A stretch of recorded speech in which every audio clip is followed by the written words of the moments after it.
Bienvenue dans cette capsule qui va te parler de la propagation des ondes en deux dimensions et plus particulièrement d'un phénomène qui s'appelle la réfraction. Alors la réfraction c'est quoi? Eh bien pour que tu puisses identifier ce phénomène, le mieux c'est de prendre un cas concret que tu connais bien. Tu as peut-être déjà remarqué que quand tu prends un verre dans lequel tu mets une paille, si tu regardes un petit peu de côté, eh bien tu peux te rendre compte qu'on a l'impression que la paille est cassée. Eh bien en fait c'est ça le phénomène de réfraction, c'est le fait qu'une onde voit sa direction de propagation changer. Et ce phénomène-là fait que on a l'impression ici que la paille n'est pas à l'endroit où elle devrait être, puisqu'elle devrait en fait être dans le prolongement de la paille qui se trouve dans l'air. En effet, l'idée c'est qu'ici on a des ondes lumineuses qui proviennent de la paille qui se trouve d'une part en dehors du liquide et d'autre part dans le liquide. Et en fait, du coup, ces ondes se propagent dans deux milieux différents. Et comme elles sont dans deux milieux différents, eh bien, ces ondes ont des vitesses différentes. Et du coup, eh bien, lorsqu'il y a un changement de milieu, ça entraîne une variation de direction, un changement de direction. Et donc c'est ça qu'on observe ici dans ce phénomène de la paille cassée. Alors pour comprendre un petit peu plus en détail, on va étudier le cas ici d'une onde qui se propagerait dans deux milieux différents. Donc tu vois ici ce que j'ai tracé en rouge, c'est ce qu'on appelle l'interface entre deux milieux, donc j'ai un milieu 1, un milieu 2. Et dans le milieu 1, la vitesse de propagation des ondes que je vais regarder eh bien, est plus grande que la vitesse des ondes dans ce deuxième milieu. Je vais imaginer que j'ai une onde qui va se propager selon cette direction, donc le vecteur ici en jaune m'indique la direction de propagation de mon onde, et je vais venir tracer ici la normale à mon interface. Et on va pouvoir du coup bien observer que lorsque mon onde va changer de milieu, eh bien, elle va changer de direction. Et donc ça, je peux le voir ici en observant les deux angles. Je vais avoir ici en haut l'angle d'incidence, donc I, angle d'incidence, et je vais avoir en dessous l'angle de réfraction. Alors attention, c'est bien l'angle de réfraction, je ne parle pas ici de réflexion, on n'est pas dans le même phénomène, même si le symbole est le même. Et donc on peut voir ici que l'angle I est plus grand que l'angle R. On va essayer de comprendre à quoi est dû ce phénomène et on va faire les calculs qui nous permettent de déterminer la loi qui régit ce phénomène.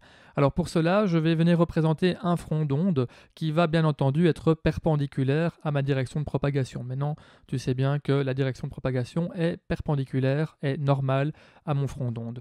Et ce que je vais faire, c'est que je vais venir tracer ici une ligne de construction qui m'indique quelque part la distance à parcourir depuis cette extrémité de l'onde jusqu'à mon interface. Je vais également venir représenter mon front d'onde un peu plus tard. Donc tu vois ici, en fait j'ai fait avancer mon onde jusqu'à ce que son extrémité gauche vienne toucher l'interface.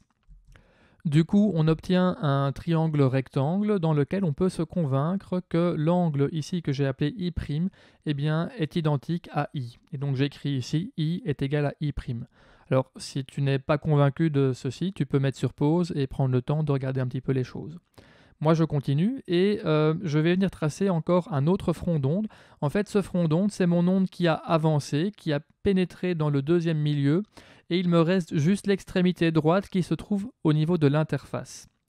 Alors du coup, j'obtiens de nouveau un triangle rectangle et j'obtiens ici un angle R' qui, de la même manière, est identique à R. Encore une fois, tu peux te rendre compte que j'obtiens en réalité deux triangles rectangles semblables et donc ces deux angles sont identiques. Nous avons une jolie construction, nous pouvons maintenant réaliser les calculs qui vont nous permettre d'établir la loi qui régit la réfraction des ondes. Alors avant de faire ça, je vais venir nommer différents points qui vont m'être utiles. Donc je vais avoir ici A, de l'autre côté B. Au niveau de l'intersection entre la normale et l'interface, j'ai A', de l'autre côté j'ai B', et puis je vais avoir B'' et A''. Alors la première chose qui va m'intéresser, c'est la longueur B', B''. Donc ici, j'ai une certaine distance et j'aimerais connaître cette distance, j'aimerais la calculer. Alors ce que je peux dire, c'est que je connais la vitesse de propagation dans le premier milieu, c'est V1. Et ce que je peux dire également, c'est que pour aller de B' à B'', mon onde a eu besoin d'un certain intervalle de temps. Et donc cette distance, en fait, je peux l'exprimer en fonction de delta t et de V1, et je peux écrire tout simplement que B', B'', c'est V1 fois delta t. De la même manière, je peux calculer la distance A', A''. Alors ici, je dois faire attention. En fait, je suis dans le deuxième milieu, donc la vitesse que je vais utiliser, c'est V2. Et il a fallu un certain temps pour passer de A' à A''. Et donc, cette distance-là, elle correspond à V2 fois delta t. Alors maintenant, il y a un truc vraiment à bien comprendre, c'est qu'en fait le delta t qui est ici, eh bien c'est le même.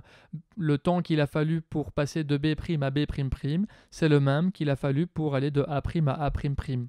L'idée ici, c'est que je regarde la même onde. En fait, pendant que le point en B' va jusqu'à B'', eh bien sur cet intervalle de temps-là, le point qui est en A' va jusqu'en A''. On va y revenir dans la suite de notre petite démonstration ici. Maintenant, je souhaite calculer la valeur du sinus de I'.